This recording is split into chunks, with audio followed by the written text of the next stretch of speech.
नमस्कार सुस्वागतम. कसे आहात सगळे? मजेत ना? आणि आपला मंडळी नेहमीच आपुलकीचा प्रश्न हसताय ना? हसायलाच पाहिजे, कारण परत एकदा घेऊन आलो आपल्या हक्काचा आपला लाडका कार्यक्रम, ज्याचं नाव आहे चला हवा येऊ द्या भारत दौरा.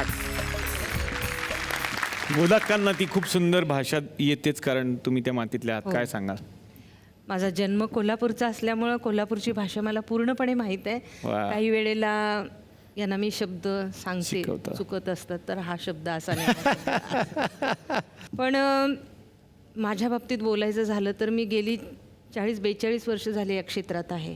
बरेच पिक्चर केलेत, बरेच चांगले चांगले गुरु मला लाभले, मी पैसा मिळवला. परंतु ह्या 1 वर्षात जे मी मिळवले ते 40 वर्षात नाही मिळवले.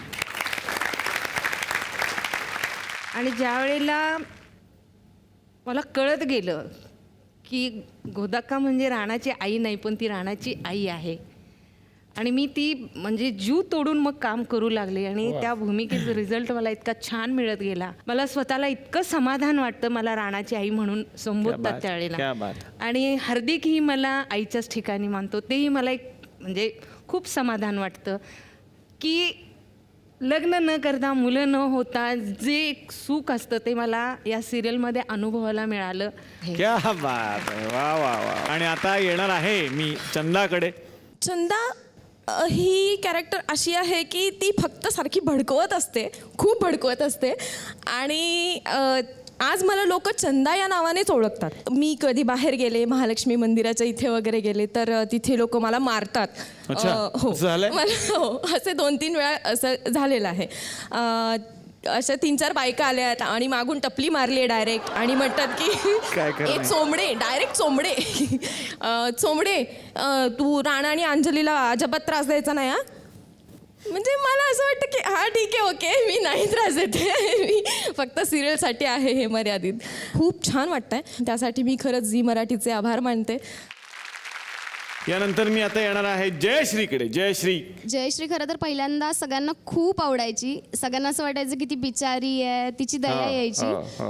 पण आता असं झालंय की आता तिला सगळे अडसर समजायला लागले की तू असं, मला ॲक्च्युली कमेंट्स येतात की तू त्यांच्यामध्ये का जातीयस म्हणून, राहू दे ना अजिंक्य शीतलला एकत्र.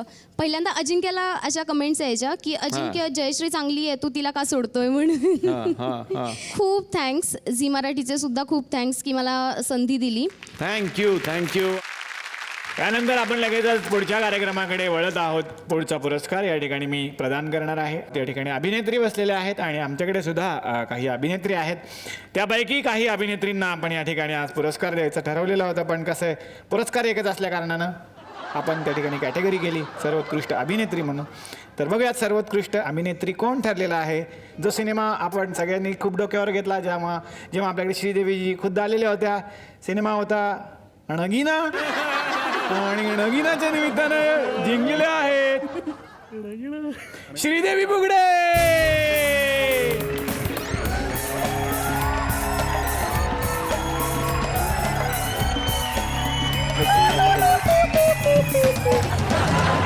हा पुरस्कार प्रदान करावा शीतलजी यांनी, आणि पुरस्कार घेऊन या प्लीज. सर्वोत्कृष्ट अभिनेत्री.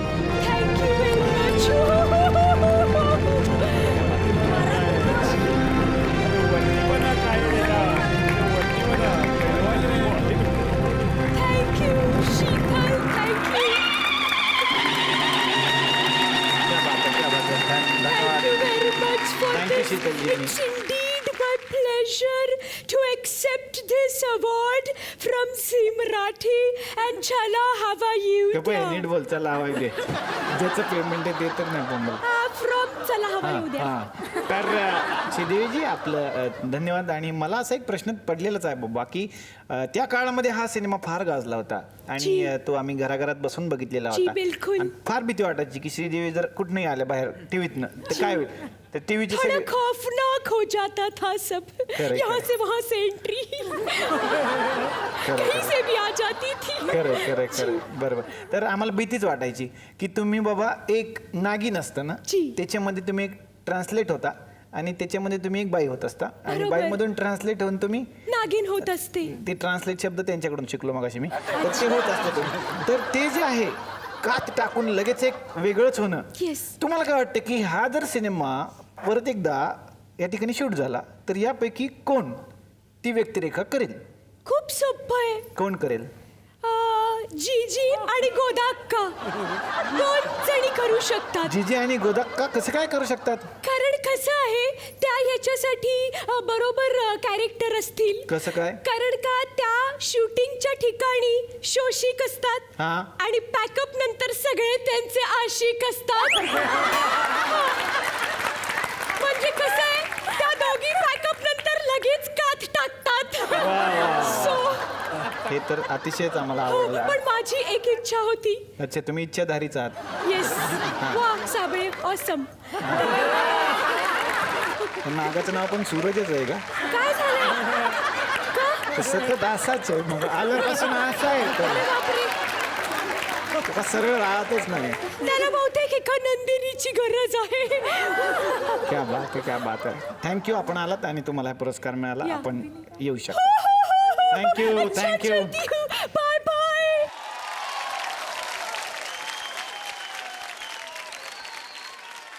आता येणार आहे मामा, समाधान मामा यांच्याकडे. सगळ्यात बरं केव्हा वाटलं तर मी थोडक्यात सांगतो. नितीशचा थोरला भाऊ मला भेटला होता आणि त्याने माझ्या खांद्यावर हात टाकला आणि मला म्हटला, बाकी काहीच सांगत नाही, माझ्या सख्ख्या मामाला तुम्हाला एकदा भेटायचं आहे. वा वा. कारण तुम्ही जेव्हा जेव्हा आमच्या अजिंक्यच्या खांद्यावर हात ठेवता ना, तेव्हा तेव्हा आमचा मामा रडत असतो. आणि तो सांगत असतो की ते इतक्या साध्या पद्धतीने कसं काय तुला सपोर्ट करतात, म्हणजे ते आमच्याकडून होत नाही. म्हणजे डोळ्यात पाणी आलं तर त्यांच्या डोळ्यात पाणी येतं म्हटले. खरं आहे. आणि तुम्ही एकदा भेटा त्यांना, तर मला त्यांना भेटायची इच्छा आहे खूप. Thank you sir. Thank you so much. आता येणार आहे मामींकडे. 20 वर्ष झालं मी इथे येण्यासाठी वाट पाहत होते. 1996 सालापासून मी कॉलेजमध्ये यूथ फेस्टिवल, एकांकिका आणि मग असा सगळा प्रवास सुरू झाला. आणि एकच स्वप्न होतं की इथे यायचं आणि स्वतःला प्रूव्ह करायचं की हो मी करू शकते. झीचे आभार आणि आमच्या वज्र प्रोडक्शनचे पण आभार. Thank you so much. थँक्यू. नानांकडे आता येणार आहे देवेंद्रजी. तुमची व्यक्तिरेखा फार गोड आहे. असा एक व्यक्ती असतो आपल्या घरात. मला एक किस्सा सांगावासा वाटतो की मी ज्या वेळेला नाटकातनं कामं करायचो त्यावेळेला माझे वडील माझ्यावर खूप चिडायचे.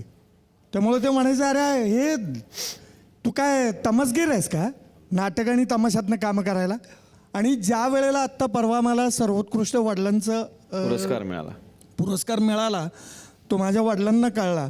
बर. त्यावेळेला वडिलांची प्रतिक्रिया अशी होती, त्यांच्या डोळ्यात पाणी होतं आणि ते एवढंच म्हणले की त्यांनी त्याचा शब्द खरा करून दाखवला. वा वा वा. आणि मी माझे शब्द आता माघारी घेतोय.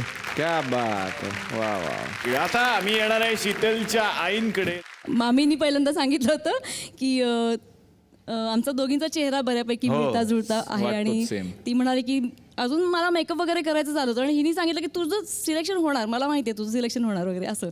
अरे बापरे म्हणलं. आणि ॲक्च्युली खरं सांगायचं तर मी प्रेक्षकांच्यात कधी बसता येईल का हवा युद्धामध्ये असा काही दिवसापूर्वी, काही महिन्यांपूर्वी मी विचार करत होते. आणि आज मी या मंचावर बसून तो माझा अनुभव मी इथं शेअर करते. तर मला खूप छान वाटतंय.